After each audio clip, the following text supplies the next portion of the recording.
Welcome back, my friends, to the show that never ends. Take a moment, step inside, step inside, step inside. And welcome back to Podcast Land. We're back with another episode of Music That Matters on Different Strings, a guitar adjacent podcast. I am your host and music chooser this week. My name is Wes. My co-host, well, actually, we're both co-hosts, but it's easier to just say host, whatever. Andie is here as well, and she is going to be our color commentator as we talk about. Can I spoil it this fast? You can if you choose to.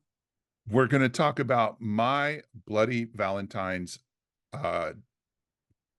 landmark album, Loveless, 1991. 1991. But before we do that, Andie's going to tell you how to find us on the internet. Okay, so first of all, hi. And also visit us at differentstringspodcast.com. Email us your questions or topic ideas at differentstringspodcast@gmail.com. Good news, we're also on Facebook for all you racists out there. I know, you're all out there. I know. We're on- Facebook is so messed up. Did you not send All social media. But did you not say that Facebook has become the most ridiculous place on the internet? I did say that. That Okay, is a you direct are, quote. and is also 100% fact, not opinion. But we're there. And if you're listening or watching on YouTube, please like, subscribe, hit the bell, comment, and do all the things that the algorithm gods demand. Please do that, by the way. Our engagement on YouTube is shockingly, disappointingly, sadly, womp womp. Like, guys, there's people listening. I know you're listening, but no one's doing anything. Don't make me cry. And finally, please subscribe to Different Strings Podcast wherever you consume podcasts so you don't miss an action-packed thrill ride or me whining for 20 minutes about not having any YouTube engagement. Wes, back to you.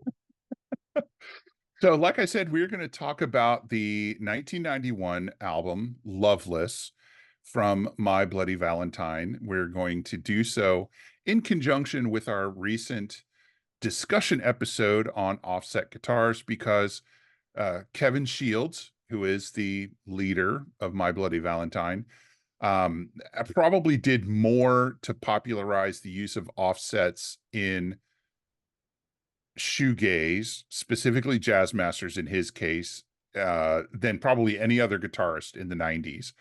And as we sit here in 2024, there are plenty of guitarists and plenty of bands known for playing offset guitars, but before Kevin Shields and My Bloody Valentine, there weren't very many.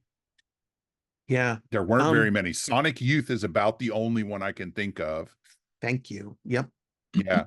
Now, we're only going to talk about this one album rather than talking about their entire catalog because from my perspective, you know, they put out 3 albums and several EPs over the course of 35 years. It hurts me a little bit to say it, but this is the one worth buying. You know, give the other ones a listen, but buy Loveless and have a hard copy of that in your collection for your entire life, because this is the album behind that offset inspiration in both looks and feel and tone. And Loveless is thick and luscious and deeply distorted. The tones are just absolutely to die for. And it is the landmark of shoegaze, right? If you play shoegaze or listen to shoegaze and you don't have this album, you're a poser. There, he said it. So here's, I want to get this out of the way early Okay, hit me. before we, okay. I am familiar with the name Kevin Shields and My Bloody Valentine. That's And it. that's where it ends. Okay. And I am so glad you picked this album because what happens, folks, is when one of us picks an album for Music That Matters, we both usually, especially the person on, that didn't pick, if they haven't heard the album before, will have to listen to the album to prepare for the episode. It is, first of all, it's just respect, you know. But also, I'm not going to sit here and talk about an album and I'm not going to fake my way through the book report. Right. Thank Okay. you. I appreciate that. Yeah. And I am so glad you picked this record. Um, I was blown away, blown away. I mean, I the listening environment. I finished work, ran over to Starbucks to get a drink. I was sitting there, put my AirPods in, sipping coffee quietly by myself, and this album starts. And yeah, I had to stop what I was doing and just stare into space and let the music wash over me. And that's the best way to describe how I felt in the moment hearing this album for the first Yeah. time. Okay. Yeah. And then I started to understand, like, everything just made sense. I could tell you when I discovered I was transgender, I had that moment. I was like, the last 50 years of my life makes sense. When I heard this record, I was like, everything I've heard about shoegaze makes sense. Like Yeah. everything makes sense. And when I looked at their catalog and realized how little they actually produced, to find out that it was one record essentially. One record. And you have and even someone like me who doesn't know the music knew the name of the band and who Kevin Shields was. Hmm. One record basically just changed the face. I mean, I'm so glad you picked this because I love to learn new things. At my age, learning new things is like, that's just really cool. And so I Hmm. wanted to take a minute to thank you picking this record.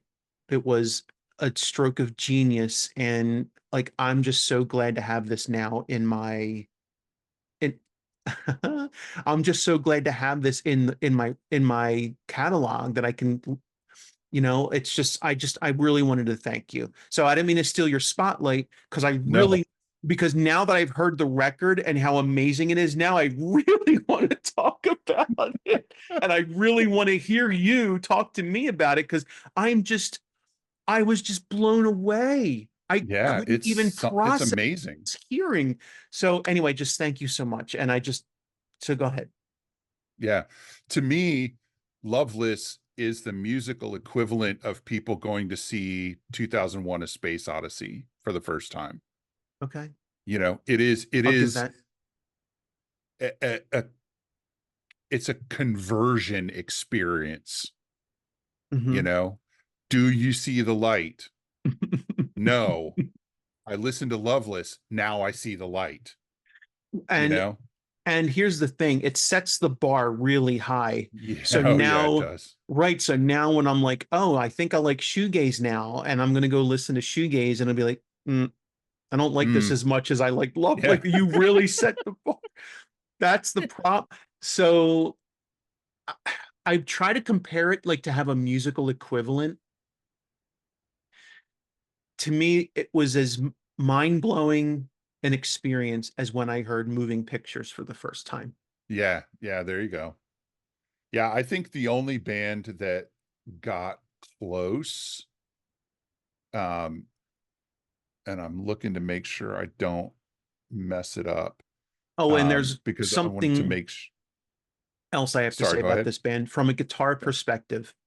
There's only a few bands that I will listen to today, and I like it so much I will not learn the material.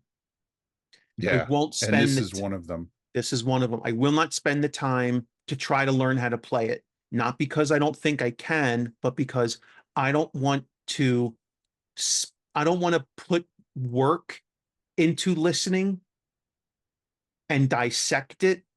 I want to Hmm. appreciate it for what it is and let it be.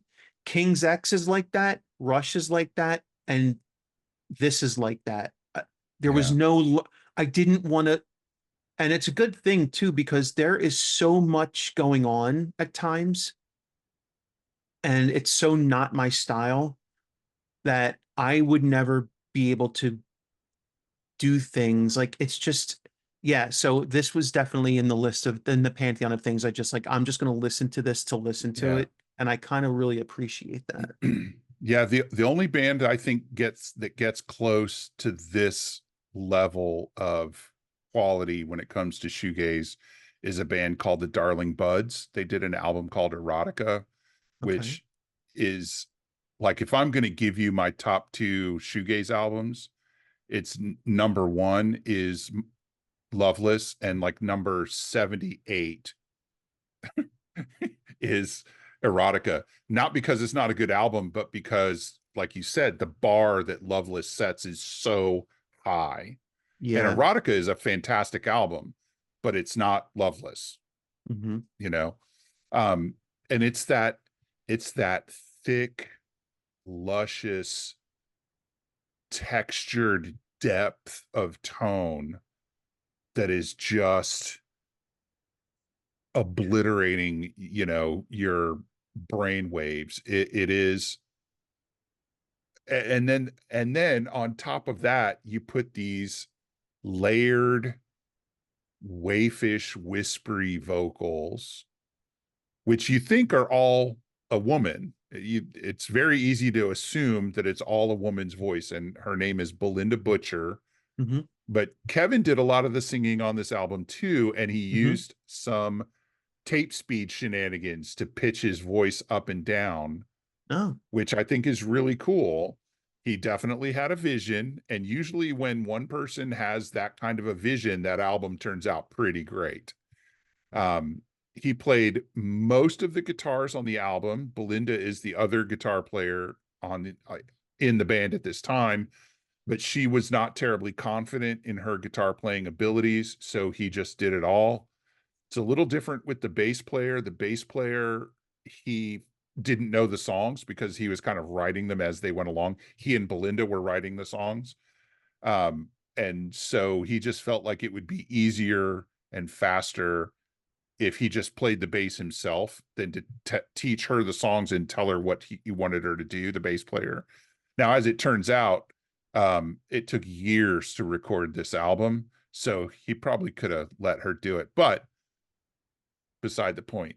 Um, Most of the drums on the album are sampled and then looped, played by the drummer, sampled and then looped.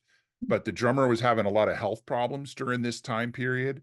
So he just physically wasn't able to always show up in the studio and play the drums. From what I read, he played drum tracks for 3 of the songs full through, and then the rest are they sampled his playing and made the loops to do it. really? Oh my um God. yeah, yeah, it's pretty interesting. And it took years to record this album, and it drove their label, which was just a small indie label in England at the time, absolutely crazy. They were constantly on the brink of bankruptcy. There's different estimates on what the album cost to produce. So we're talking between 1989 and 1991, right? So 2 to 3 years to record this album. Hmm. The low estimate I saw was 160,000 pounds sterling. The high estimate was 250,000, which is a tremendous amount of money in 1990. So adjusted for inflation, we're probably talking about close to $1 million to record this album that did not sell very well. Hmm. It never sold very well. Critically acclaimed, huge with the critics. Most critics loved it. There were a few outliers that didn't. And of course, the fans loved it, but they didn't. It went gold in the UK, which is only 100,000 copies. This album, This album, that's that's criminal. yeah, it really is. It didn't even chart in the United States. Like It's also been a lot of years since this album came out. Yeah. I Yeah. mean, And, isn't but also think, even with indie music in 1991 was a lot of grunge. mhm. And this is not that. This is you have to this is a band, this is an album that you have to kind of, at the same time you're talking about it, letting it wash over you, but you also have to kind of actively listen, or you miss all the really cool stuff that's going on. And a lot of that comes down to the way Kevin plays guitar, right? So he's got a large collection of jazz masters. He's well known for being a jazz master fan, but it's his technique that makes everything sound the way it does. The way he plays, he holds the end of the trem bar in his hand while he's playing. Hmm. So it swings and dips and changes everything. He calls it glide guitar, right? Okay. Now take that and then layer it and layer it and layer it and layer it, and you get a sound that sounds like, if you didn't know it was dozens of layers, it sounds chorused, it sounds phased, it sounds affected, but the only effect he really uses is fuzz and distortion and overdrive, and Hmm. because of his technique, every track, every layer is a little bit different, and it just creates this huge wall of sound that is both kind of comforting like a blanket, but it's also a little disorienting at the same Yeah. time. Okay. So he's used a lot of different amps in his life, but during this time period, he was using two JCM 800s. So that's probably what we hear on Loveless.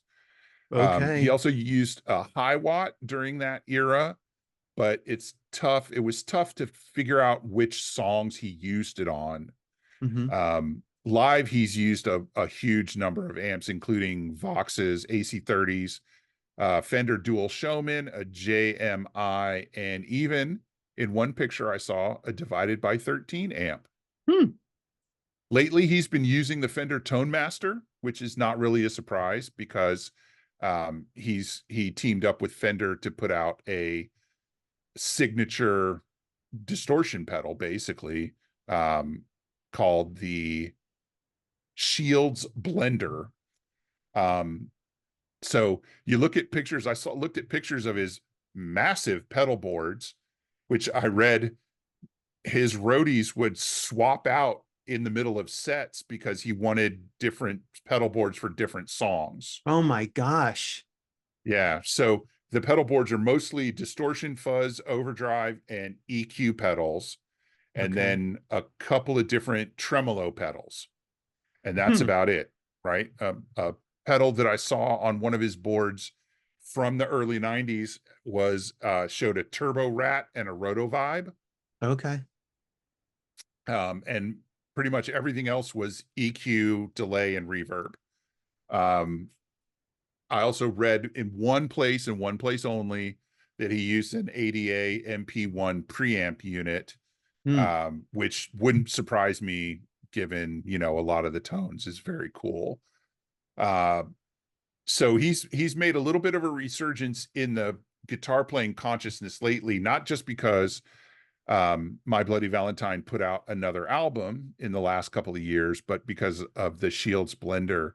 So the Blender was an effect that Fender made in 1968 Hmm. that combined um, fuzz and octave Right. in kind of a multi-effects concept. Um, so the new one makes the octave effect switchable and adds a bunch of controls that Kevin wanted. So you've got sag, blend, tone, sustain, super tweaky.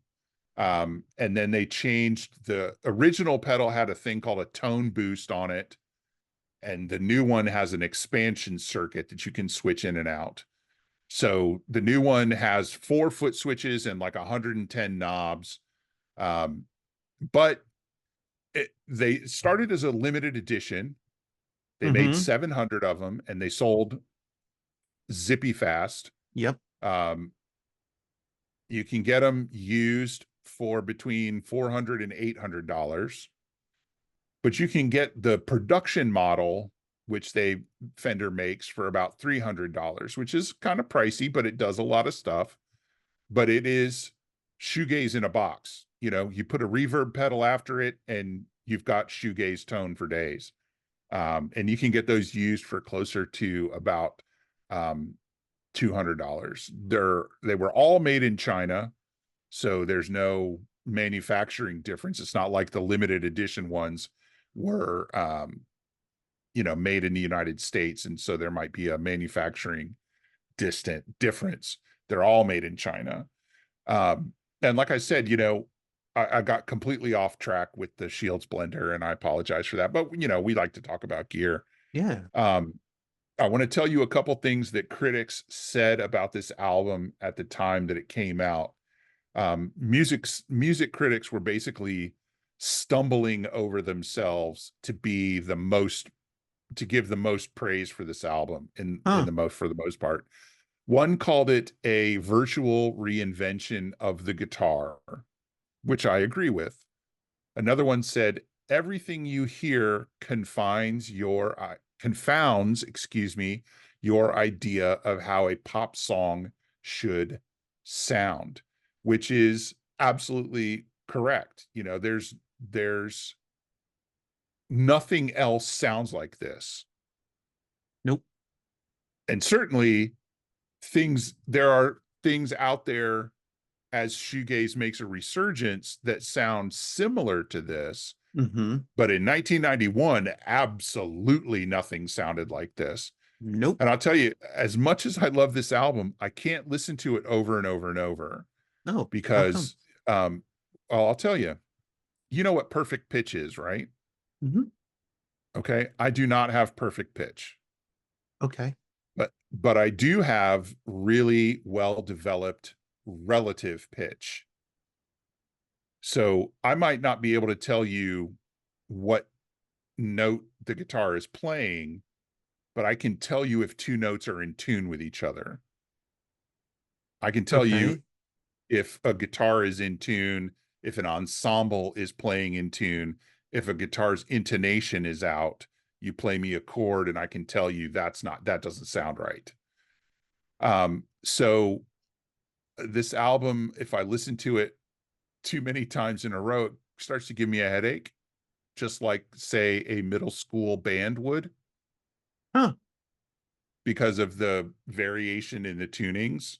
But sometimes it's worth it. I'll take some aspirin and just listen to the album 4 or 5 times in a row. Yikes. Um, yeah. So, and like I said, it didn't do great on the charts.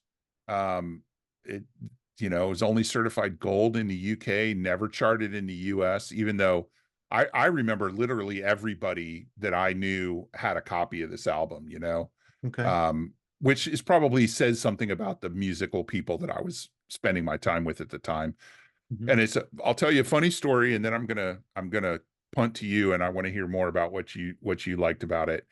Um, the first copy of it I bought was on cassette, and I went out and put it in my car. And between the record store and home, I was absolutely convinced that my tape deck was busted because of the warbly sounds of the guitars. Yeah. And so I popped it out of my tape deck and I took it inside and I rewound it and I looked at it and I made sure everything the tape was tight. And I put it in my tape deck at home and it sounded exactly the same. And that's when I realized I was listening to something that I had literally never heard before, It was you know? intentional. Yeah. Yeah, yeah. But I did eventually wear that cassette out for real and got it on CD in 92 or 93. And I still have that CD. I never got this isn't one I got on vinyl. And one of the reasons that I picked this for Music That Matters is not just because of the offset connection to our last discussion episode, but this album was one of those ones that changed the way I look at guitar. There's no guitar solos on this album. No. There's an instrumental, but there's no solo in it. There's no identifiable guitar solos. And I loved this album at a time where I was very much in my heavy metal phase, where I really only listened to bands that had guitar solos. And if I didn't, it had to be absolutely amazing songwriting like Nirvana's Nevermind or Pearl Jam's 10, which Mhm. Pearl Jam's 10 does not have a lot of guitar solos on it. Um, and not only do I like my guitars with solos, but preferably harmonized. And I think you know that about me. So the reason this album is so important to me is, number one, it sounds utterly amazing and it doesn't sound like anything else. And it really made me think about how to layer guitars and vocals together to create specific textures that I could hear in my head. Um, and it was influential to the point where um, Smashing Pumpkins and Nine Inch Nails both hired the primary producer that worked on this album, a guy called Alan Moulder, for some of their projects in the 1990s. Okay. Um, which obviously Kevin had his hand on the production of the album in a very heavy way, but he needed somebody who knew where to put the microphones and when to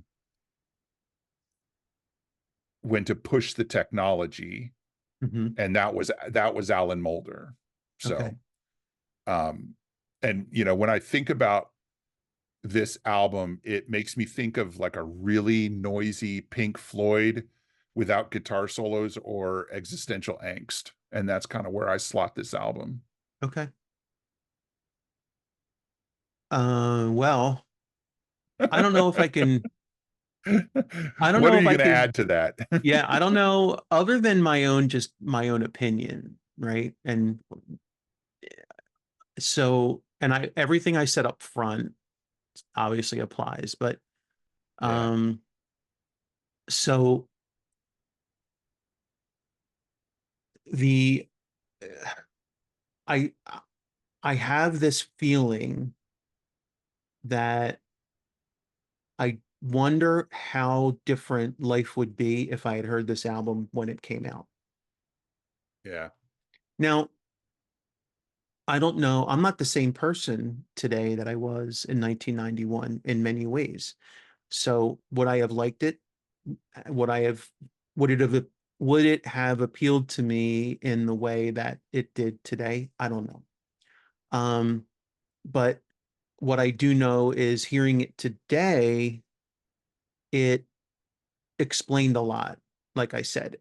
And I I found myself really like,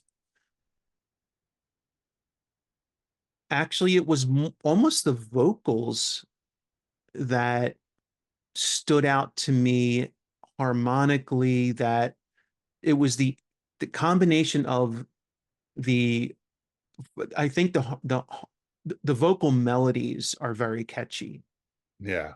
and they are in stark contrast to the really like just, I mean, just thick, distorted guitars.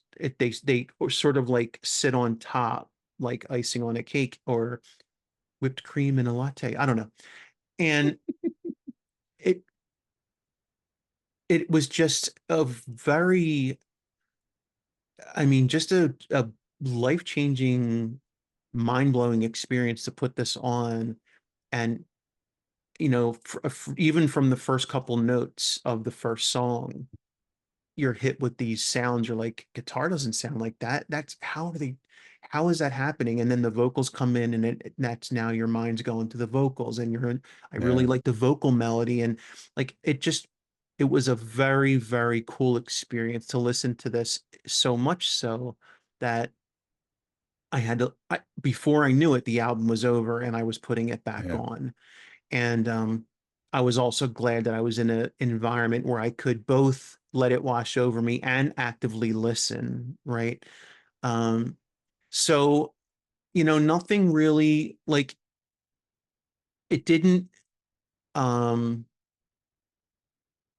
it it I like I said, I'm trying to think, would it have changed my approach to guitar if I had listened to this when it first came out? And I don't really know, but I know, oh,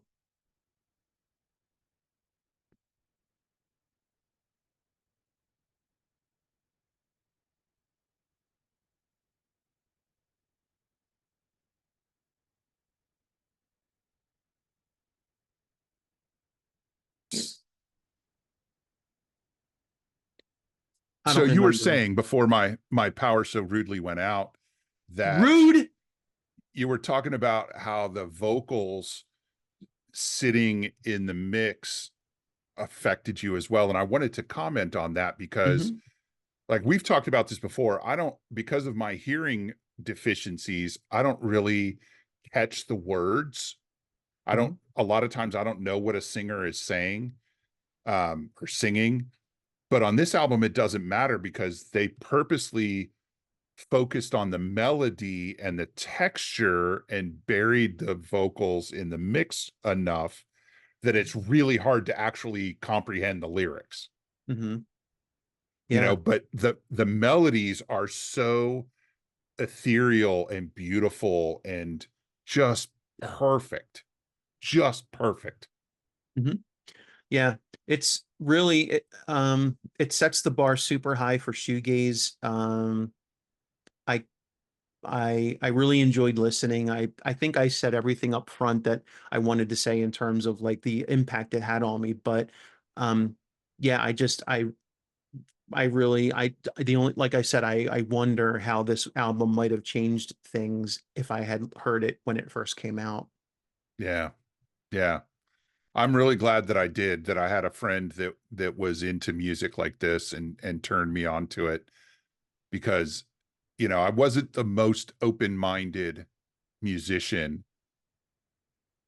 at, 20 years old, 22 years old when this album came out. Hmm. And I was playing in a hard rock band that, traveled up and down the coast, the East Coast. And, we listened to this album in the van a number of times, because it was Hmm. just so much fun. Yeah, And having access to people whose musical tastes were different than mine is probably one of the best experiences I ever had of being in a band. that's awesome. Yeah, well, thank you again for picking this album. I'm probably You're going to welcome. wind up listening to it again tonight since we're talking about it. I'll probably slap it on and Yeah. yeah. Um, And I think they put out a couple of EPs around the same time okay. that this album came out. I think those are worth listening to as well. Um, the album they put out more recently, I haven't heard yet, but I'm looking forward to at least giving it a listen.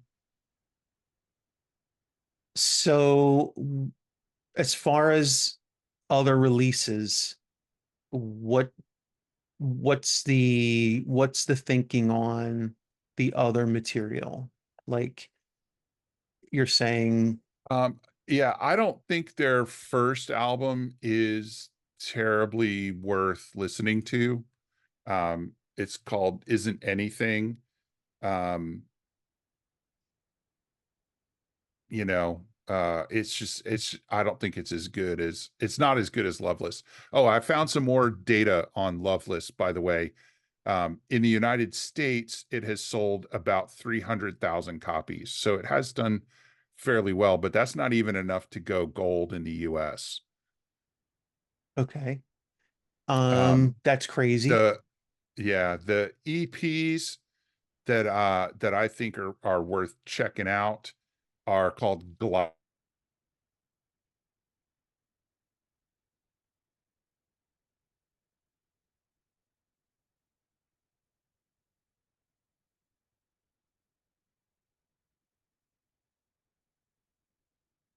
P. Uh, So sorry, you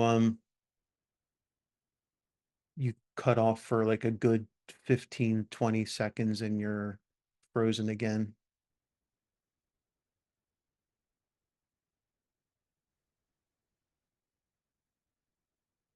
Yeah.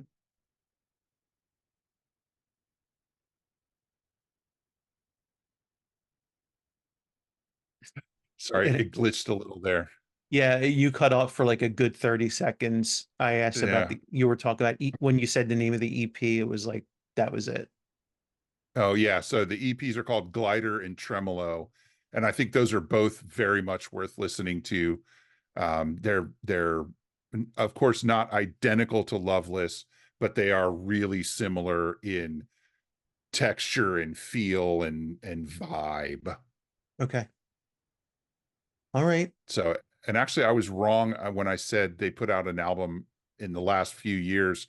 It was 11 years ago. Yeah, 2013, right? Yeah. So, not recently is all at all. I guess it just feels recent. Yeah, 10 years ago feels recent. Yeah. Um, Do you know what I figured out the other day? what's that? In 6 years, the 80s will be 50 years ago. That's no. Yeah. Nope. No, earlier we talked about 90s making a resurgence, and I told you that that doesn't feel right because it was so recent. And I was reminded that that was almost 40 years Yeah. ago. Yeah, not great. Well, you're part of the resurgence of the 90s with your band, so keep it I up. know. And that's why we're going to be taking a little bit of a hiatus. So, um, for the next few weeks, we'll be off while I do some prep for important shows, and you will be using the opportunity to get serious work done on your next release. Um, if you haven't heard Hypersonic Secret, go to hypersonicsecret.bandcamp.com and check out some awesome surf music featuring some cool offsets and maybe a strat or two. Who knows? Um, I know. yeah, you should know. And while you're doing that, please go to differentstringspodcast.com or email us your questions or topic ideas at differentstringspodcast@gmail.com or visit us on Facebook at Different Strings Podcast. And if you're watching or listening on YouTube, please like, subscribe, hit the bell, comment, and do all the things. Please engage. We are severely lacking in engagement. And finally, please subscribe to Different Strings Podcast wherever you consume this media so you don't miss an action-packed thrill ride. Thank you.